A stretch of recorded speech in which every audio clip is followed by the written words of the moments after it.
Welcome to Let Me Fix This. Enjoy the video. You start by inspecting the net cloth and locating the tier's orientation.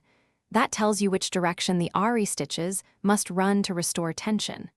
Once identified, trim only the frayed fibers so new stitches seat cleanly.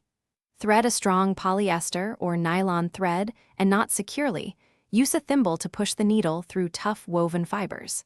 Clamp the adjacent fabric to hold alignment. Now make the first few anchoring stitches. Once the base is secure, you reweave the damaged section by following the original underover mesh pattern so the repaired area shares load with intact cloth. Make short, even stitches, about 1/8 to 1/4 of an inch, so you don't distort mesh size.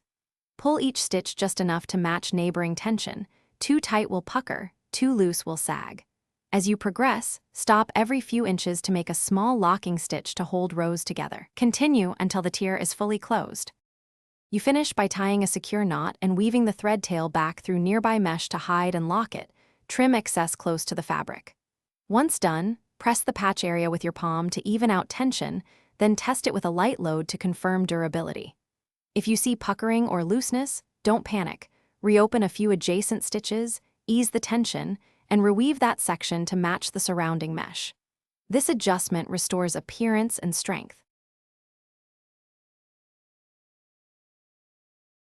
Thanks for watching. If you found this helpful, don't forget to like and subscribe.